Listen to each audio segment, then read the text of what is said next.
ಆತ್ಮೀಯ ಕನ್ನಡಿಗರೇ, ನಮಸ್ಕಾರ. ಒಬ್ಬ ಕನ್ನಡಿಗನ ಯಶೋಗಾಥೆಯನ್ನು ಕೊಂಡಾಡೋದಕ್ಕೆ, ಆತನ ಸಾಧನೆಯ ದಾರಿಯಲ್ಲಿ ಒಂದು ಚಿಕ್ಕ ನೋಟವನ್ನು ನೋಡೋದಕ್ಕೆ ತುಂಬ ಸಂಭ್ರಮದಿಂದ ಈ ವಿಡಿಯೋನ ಮಾಡ್ತಾ ಇದ್ದೀನಿ. 2003 ನಂತರ ನಮ್ಮ ಬೆಂಗಳೂರು IT ಪಾರ್ಕ್ ಆಗದ ನಂತರ ಸಾಫ್ಟ್ವೇರ್ ಜಗತ್ತಿನಲ್ಲಿ ಒಂದು ಸಂಚಲನ. ಸಾಫ್ಟ್ವೇರ್ ಇಂಜಿನಿಯರ್ ಆಗ್ಬೇಕ್ರಿ, ಇಂಜಿನಿಯರ್ ಆದರೆ ಒಳ್ಳೆ ಸಂಬಳ, ವಾರದಲ್ಲಿ ಬರೀ 5 ದಿವಸ ಕೆಲಸ, 2 ದಿವಸ ಆರಾಮಾಗಿರುತ್ತೆ, ಎಲ್ಲ ಗೌರ್ಮೆಂಟ್ ಹಾಲಿಡೇಸ್ ಸಿಗುತ್ತೆ, ಮಂತ್ಲಿ ಮತ್ತು ಇಯರ್ಲಿ ಎಲ್ಲ ಆಫ್ಗಳು, ರಜೆಗಳು ಏನೇನೋ ಸಿಗುತ್ತೆ, ಏನೇನೋ ಸೌಲಭ್ಯಗಳು, ಫೆಸಿಲಿಟಿಗಳು ಎಲ್ಲ ಸಿಗುತ್ತೆ ಅಂತೇಳಿ ಕೊಂಡಾಡ್ತಿದ್ರು. ಈ ಕರೋನಾ ಆದ ನಂತರ ಈ ಕಾಸ್ಟ್ ಕಟ್ ಅನ್ನೋ ನೆಪದಲ್ಲಿ ವರ್ಷಕ್ಕೆ 100, 200 ಸಾವಿರಾರು ಜನರನ್ನು ದೊಡ್ಡ ದೊಡ್ಡ ಮಲ್ಟಿನ್ಯಾಷನಲ್ ಕಂಪನಿಗಳು ಕೆಲಸದಿಂದ ತೆಗೆದಾಕ್ತಾರೆ. ಈಗ ಈ ಕನ್ನಡಿಗನ ಒಂದು ಸಾಧನೆ ಏನಾದರೂ ಸಾಕಾರವಾದರೆ, ಸಿಲಿಕಾನ್ ಸಿಟಿ ಅಂತ ಹೇಳಿ ನಮ್ಮ ಬೆಂಗಳೂರನ್ನ ಕರೀತಾರಲ್ಲ, ಇನ್ನು ಮುಂದೆ AI ರಾಜಧಾನಿ ಇಡೀ ಇಂಡಿಯಾಕ್ಕೆ ಅಥವಾ ಇಡೀ ವರ್ಲ್ಡ್ಗೆ ಯಾವುದು ಅಂದರೆ ಬೆಂಗಳೂರು ಅಂತ ನಾವು ಹೇಳ್ಬೋದು. ಆ ಮಟ್ಟಕ್ಕೆ ಆ ಒಂದು ಸಾಧನೆ ಆಗ್ತಾ ಇದೆ. ಟ್ರಂಪನ್ನ ಅಧ್ಯಕ್ಷ ಗಾದಿಗೆ ತಂದು ಕೂರಿಸುವಾಗ ಅಮೇರಿಕಾದಲ್ಲಿ ಎಲನ್ ಮಾಸ್ಕ್ ಅವ್ರ ಫ್ರೆಂಡ್ ಆಗಿದ್ರಲ್ಲ, ಅದೇ ಎಲನ್ ಮಾಸ್ಕ್ ದೊಡ್ಡ ಉದ್ಯಮಿ. ಏನು ಈ ನಮ್ಮ ಗ್ರಹದಲ್ಲಿ ಹೊರತುಪಡಿಸಿ ಏನು ಆಕಾಶದಲ್ಲಿ ಅಥವಾ ಅನ್ಯ ಗ್ರಹದಲ್ಲಿ ಒಂದು ಈ ಸರ್ವರ್ ಇಂಜಿನ್ನ ತೆಗೆದುಕೊಂಡು ಇಡಬೇಕು, ಇಲ್ಲಿ ತುಂಬ ಕಾಸ್ಟ್ ಜಾಸ್ತಿ ಆಗ್ತಿದೆ, ಅಂಥದ್ದೊಂದು ಕಂಡುಹಿಡಿತೀನಿ ಅಂತೆಲ್ಲ ಹೇಳಿದಾಗ, ಅಂಥ ಒಬ್ಬ ಉದ್ಯಮಿಯೇ ಈ ಒಬ್ಬನ ಸಾಧನೆಗೆ, ಈ ಒಬ್ಬ ಮಾಡಿರುವ ಅನ್ವೇಷಣೆಗೆ ಸಂಚಲನ, ದೊಡ್ಡ ತನ್ನ ತಲೆಯಲ್ಲೇ ಸಂಕಲನ ವ್ಯವಕಲನ ಮಾಡೋ ಮಟ್ಟಕ್ಕೆ ಆಗಿದೆ. ಈ ಕಂಪನಿ ಅಥವಾ ಈ ವ್ಯಕ್ತಿಯ ಹೆಸರು ರಾಹುಲ್ ಪಾಟೀಲ್. ಉತ್ತರ ಕರ್ನಾಟಕದ ಪಕ್ಕಾ ದೇಸಿ ಪ್ರತಿಭೆ. ಬೆಂಗಳೂರಿನ ವಿಜಯನಗರದಲ್ಲಿ ವಿದ್ಯಾಭ್ಯಾಸವನ್ನು ಮಾಡಿದಂಥವ್ರು.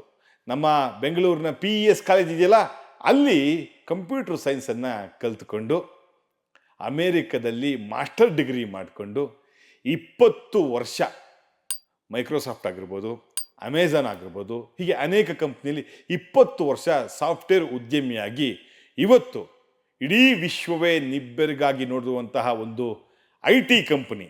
ಇದನ್ನು IT ಅಥವಾ ಸಾಫ್ಟ್ವೇರ್ ಅನ್ನೋದಕ್ಕಿಂತ ಕೃತಕ ಬುದ್ಧಿಮತ್ತೆ, ಏನು ಆರ್ಟಿಫಿಷಿಯಲ್ ಇಂಟೆಲಿಜೆನ್ಸಿ ಅಂತ ಬಂದಿದೆಯಲ್ವಾ, ಅದೊಂದು ಕಂಪನಿಗೆ ಮುಖ್ಯಸ್ಥನಾಗಿ ಕೆಲಸ ಮಾಡ್ತಿದ್ದಾನೆ. ಬರೀ ಮುಖ್ಯಸ್ಥ ಆಗಿ ಅದೇನು ದೊಡ್ಡ ವಿಷಯ ಗುರು, ಸುಂದರ್ ಪಿಚಾಯಿ ಆಗಿದ್ದಾರೆ, ಸತ್ಯ ನಡೆಲ್ ಆಗಿದ್ದಾರೆ ದೊಡ್ಡ ದೊಡ್ಡ ಕಂಪ್ನಿಗೆ. ಇವರೇನು ವಿಶೇಷ?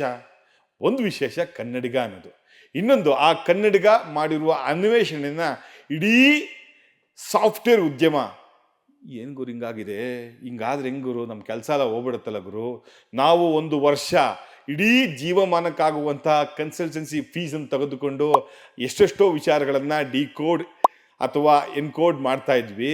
ಆದರೆ ಇದೇನಾದರೂ ಬಂದರೆ 30 ಸೆಕೆಂಡಲ್ಲೆಲ್ಲ ಬಗೆಹರಿದೋಗುತ್ತಲ್ಲ ಗುರು, ನಮ್ಮ ಕೆಲಸ ಎಲ್ಲ ಹೋಗ್ಬಿಡುತ್ತಲ್ಲ ಗುರು, ಇದೇನು ಗುರು ಅಂತ ಹೇಳ್ತಾ ಇದ್ದಾರೆ. ಇಷ್ಟೆಲ್ಲ ಪೀಠಿಗೆ ಯಾರ ಮೇಲೆ ಅನ್ನೋದಕ್ಕೆ ಉತ್ತರ ರಾಹುಲ್ ಪಾಟೀಲ್.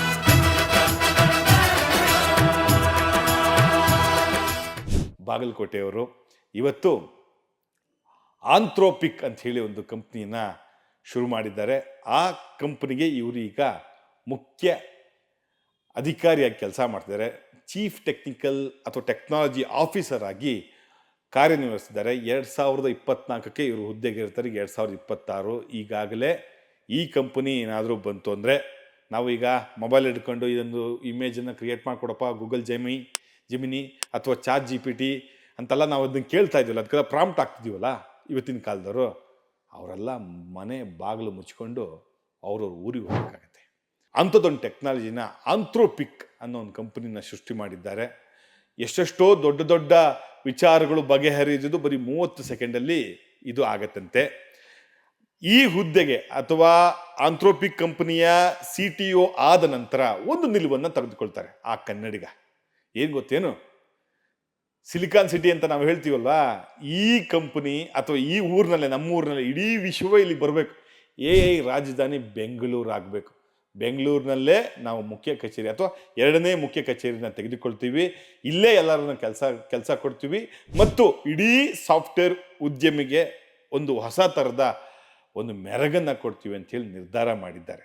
ಈ ಒಂದು ನಿರ್ಧಾರ ಮತ್ತು ಈ ಕಂಪನಿಯ ಡೆವಲಪ್ಮೆಂಟ್ ಆಗಿರೋ ಕಾರಣ ಇಡೀ ಸಾಫ್ಟ್ವೇರ್ ಉದ್ಯಮ ದೊಡ್ಡ ದೊಡ್ಡವರು ಮೈಕ್ರೋಸಾಫ್ಟಿಂದ ಹಿಡಿದು ಅಡೋಬಿಂದ ಹಿಡಿದು ಯಾರ್ಯಾರು ದೊಡ್ಡ ದೊಡ್ಡ ದಿಗ್ಗಜರಿದ್ದಾರಲ್ಲ ಅವರೆಲ್ಲ ನಿದ್ದೆನೇ ಬರ್ತಿಲ್ಲಂತೆ, ಆ ಮಟ್ಟಕ್ಕೆ ಕೆಲಸ ಆಗ್ತಿದೆ. ಇದನ್ನು ಕೇಳಿ ಇದನ್ನು ಓದಿ ಇದ್ರ ಬಗ್ಗೆ ಸರ್ಚ್ ಮಾಡಿದಾಗ ಏನ್ಗಳು ಒಬ್ಬ ಕನ್ನಡಿಗ ಆವಿಷ್ಕಾರ ಮಾಡಿರುವಂತಹ ಒಬ್ಬ ಕನ್ನಡಿಗ ಮುಂದಾಳ್ತದ ಒಂದು ಕಂಪನಿ ಈ ಮಟ್ಟಕ್ಕೆ ಸದ್ದು ಮಾಡ್ತಾ ಇದೆ, ಒಬ್ಬ ಕನ್ನಡಿಗನ ಯಶೋಗಾಥೆ ಎಷ್ಟು ಚೆನ್ನಾಗಿದೆ, ಅದನ್ನು ನಿಮ್ಮ ಹತ್ರ ಹಂಚ್ಕೋಬೇಕು, ಅದ್ರ ಬಗ್ಗೆ ಹೇಳಬೇಕು, ನಿಮಗೇನು ಅನ್ಸುತ್ತೆ ಅನ್ನೋದು ಕೇಳಬೇಕು ಕಾಮೆಂಟ್ ಬಾಕ್ಸಲ್ಲಿ ಅಂದ್ಕೊಂಡು ಈ ವಿಡಿಯೋನ ಮಾಡ್ತಾಯಿದ್ದೀವಿ. ದಕ್ಷಿಣ ಭಾರತದವರು ಅದರಲ್ಲೂ ಕನ್ನಡಿಗರು ಇಡೀ ವಿಶ್ವಕ್ಕೆ ಎಷ್ಟು ಮಟ್ಟಿಗೆ ಕೊಡುಗೆ ಕೊಡಬಹುದು, ಹೊಸ ಹೊಸ ತಂತ್ರಜ್ಞಾನ ಆಗಿರ್ಬೋದು, ಬೇರೆ ವಿಚಾರದ ಒಳ್ಳೊಳ್ಳೆ ವಿಚಾರ ಆಗಿರ್ಬೋದು, ಕನ್ನಡಿಗರ ಸಾಧನೆ ಕನ್ನಡಿಗರ ಕೊಡುಗೆ ಎಂಥ ಮಟ್ಟಿಗಿದೆ ಅನ್ನೋದು ಈ ಒಂದು ಸ್ಟೋರಿ ನೋಡಿದಾಗ ನನಗೆ ಅನಿಸುತ್ತೆ. ಇದ್ರ ಬಗ್ಗೆ ನೀವು ಇನ್ನೊಂದಷ್ಟು ತಿಳ್ಕೊಬೋದು.